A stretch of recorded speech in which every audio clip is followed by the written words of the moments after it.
We were driving through the Nevada desert at 3:00 a.m., miles away from the nearest gas station when we saw him, a man standing perfectly still in the middle of the road. We swerved to miss him, but when I looked in the rearview mirror, the road was empty.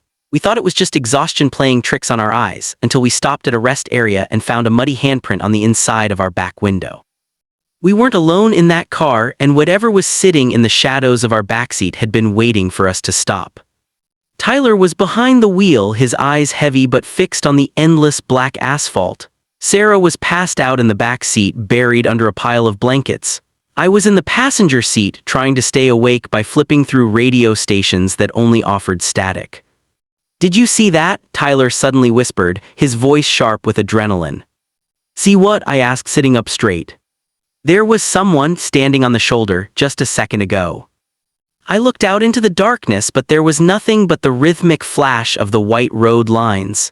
It was probably just a Joshua Tree, man. Your brain is turning them into people because you're tired. But 5 minutes later it happened again. This time I saw it too.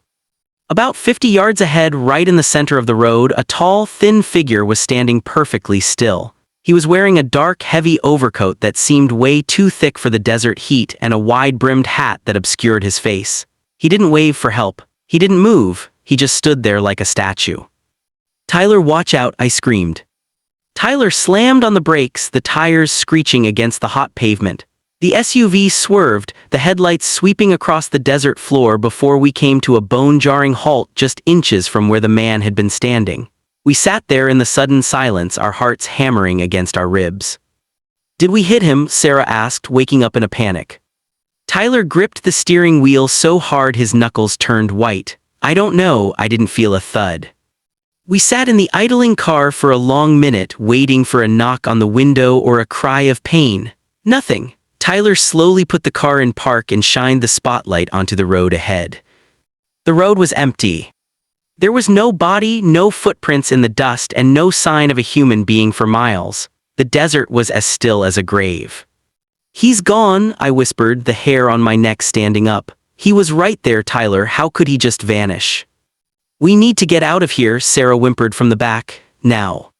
Tyler didn't need to be told twice. He floored it, the engine roaring as we sped away from that spot. But as we hit 60 miles per hour, I noticed something in the side mirror. A small, dark shape was moving in the distance behind us. It wasn't running, it was gliding, keeping perfect pace with the car, just at the edge of the darkness where the red glow of our taillights ended. I didn't tell the others. I didn't want to scream. But as I looked at the glass of the passenger window, I saw a thin layer of frost beginning to form on the inside despite the desert heat outside. Something had hitched a ride and it wasn't finished with us yet. The cold inside the car was unnatural. Despite the heater blowing at full blast, the windows were frosting over from the inside. Tyler pushed the SUV to 80 miles per hour, desperate to find a gas station or any sign of life. After 20 minutes of white-knuckled driving, a flickering neon sign appeared. "Desert Oasis Rest Stop, 1 mile." "We're stopping," Tyler said, his voice cracking. "I need to check the tires." I felt the car heavy on the left side like we're dragging something. We pulled into the desolate rest area. It was just a concrete bathroom block and a few rusted picnic tables under a single, buzzing yellow light. There were no other cars. The silence of the desert was heavy, broken only by the ticking of our cooling engine. Tyler stepped out first, his breath visible in the air. I stayed in the passenger seat, my eyes scanning the perimeter of the light. Sarah stayed huddled in the back, refusing to look out the window. "Hey, come here," Tyler called out, his voice sounding hollow. I got out and walked to the back of the SUV. Tyler was pointing at the rear passenger window, the one right next to where Sarah had been sleeping. There, in the frost that had formed on the glass, was a perfect, muddy handprint, but it wasn't on the outside. The handprint was on the inside of the glass. My stomach did a slow, nauseating flip. "Tyler, how is that possible? No one else has been in this car." "Maybe it was there when we bought it," Tyler suggested, though he looked like he was about to vomit. I leaned in closer to the handprint. It was long, with unnaturally thin fingers, and the mud was still wet. It hadn't been there when we left Colorado. Just as I reached out to touch it, the SUV rocked violently. Something heavy had just landed on the roof. Thud. Sarah screamed from inside the car. We scrambled back, our flashlights shaking as we aimed them at the roof of the vehicle. But there was nothing there, just the smooth metal of the roof rack. Get back in now," Tyler yelled. We dived into the front seats, but as Tyler reached for the ignition, the interior lights of the car flickered on. The radio, which had been off, suddenly blared to life, screaming a deafening wall of static. Through the static, a rhythmic sound began to emerge. Scrape, thump. It was the sound of something heavy being dragged across the roof. I looked up at the fabric of the ceiling. 4 distinct indentations appeared in the headliner, as if long, invisible fingers were pressing down from above, trying to feel for our heads. "Go, Tyler, go," I shrieked. He slammed the car into gear, but the wheels just spun in the loose gravel of the rest stop.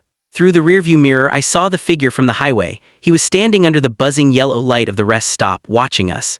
He wasn't moving, but he was much closer now. And this time he was pointing a long, skeletal finger directly at the back of our car. The SUV finally caught traction, gravel spraying against the underside of the car as Tyler floored it back onto the asphalt. We didn't look back at the rest stop. We didn't want to see if the figure was following. But the relief of moving was short-lived. The temperature inside the cabin continued to drop, hitting a point where our own breath was coming out in thick, frantic clouds.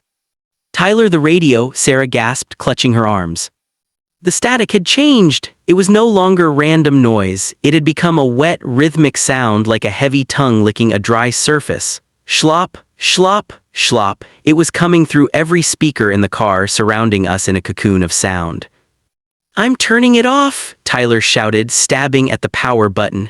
It did nothing. He pulled the volume knob, but the licking sound only grew louder, vibrating the door panels. Then the interior dome light flickered on. In the reflection of the rearview mirror, I saw it. Sarah was huddled on the left side of the backseat, but on the right side, the side with the muddy handprint, the leather seat was depressed. There was an indentation in the cushion, as if someone weighing 200 pounds was sitting right there, but the seat was empty. "Sarah, get over here, move," I yelled, reaching over the center console to pull her toward the middle. As she scrambled toward me, the car suddenly lurched to the right. The steering wheel jerked in Tyler's hands as if an invisible force had grabbed it. "Something's steering," Tyler screamed, fighting to keep us on the road. "It's sitting right next to me." I turned my flashlight toward the empty driver's side floorwell. My heart nearly stopped. There, pressed firmly against the accelerator, was a heavy, muddy boot. It was solid, physical, and caked in desert silt, but there was no leg attached to it. It was just a boot, pressing down, forcing the car to hit 90, then 100 miles per hour. "Look at the mirror," Sarah shrieked. I looked at my side view mirror. The shadow man wasn't on the road anymore. He was crouched on the roof of the SUV, his long, spindly fingers wrapped around the top of my window frame. His wide-brimmed hat was gone, revealing a head that was nothing but smooth, pale skin with no eyes, no nose, just a wide, jagged slit where a mouth should be. He leaned down, his face pressing against the glass of my window. He wasn't trying to break in. He was whispering. Even through the glass and the roar of the wind, I heard it perfectly. "You forgot to pay the toll." Suddenly, the engine cut out. Every light in the car died. We were barreling through the pitch-black desert at over 100 miles per hour in a dead machine, with a faceless thing clinging to the roof and an invisible weight sitting in the back. The silence was louder than the engine's roar had ever been. We were hurtling through the Nevada blackness at 100 mph in a dead machine. The steering wheel locked in Tyler's grip, frozen as if welded shut. We weren't driving anymore, we were being guided. Suddenly, the SUV didn't crash. It didn't roll. It slowed down with an impossible magnetic smoothness, as if a giant hand had caught the bumper. We came to a rhythmic stop exactly where we had started miles back, at the same stretch of road where we first saw the figure. The shadow man slid off the roof. I heard his heavy boots hit the asphalt with a wet thud. He walked around to the driver's side and tapped on the glass. One long, gray finger traced a circle on the window. "Open it," a voice whispered, not from outside, but from the empty, weighted seat behind us. "No," Tyler whimpered, clutching the wheel. The interior light flickered one last time, and we saw it, a pile of old, dusty coins sitting on the center console. They weren't currency. They were tokens, ancient, rusted, and smelling of deep earth.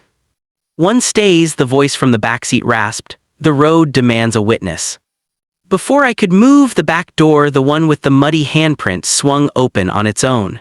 Sarah screamed as an invisible force began to drag her toward the opening. Her fingernails clawed at the leather, leaving deep gouges in the seat. "Take the coins," I yelled at Tyler. "Throw them out." Tyler grabbed the rusted tokens and hurled them through the open window. As they hit the road, they didn't bounce, they sank into the asphalt as if it were water. The pulling stopped. The weight in the backseat vanished. The figure outside tipped his hat toward us, turned, and walked into the desert. Within 3 steps, he dissolved into the heat haze of the moonlight. The SUV's engine suddenly roared back to life. The lights flashed on, the heater blasted hot air, and the radio played a clear, upbeat pop song as if nothing had happened. We didn't speak. Tyler drove until the sun came up, and we didn't stop until we hit the outskirts of Los Angeles. When we finally got to the hotel, we checked the car. The muddy handprint was gone, the frost was gone. But when Sarah took off her hoodie, she stopped dead. On her shoulder, burned into her skin like a brand, was the perfect image of one of those rusted coins.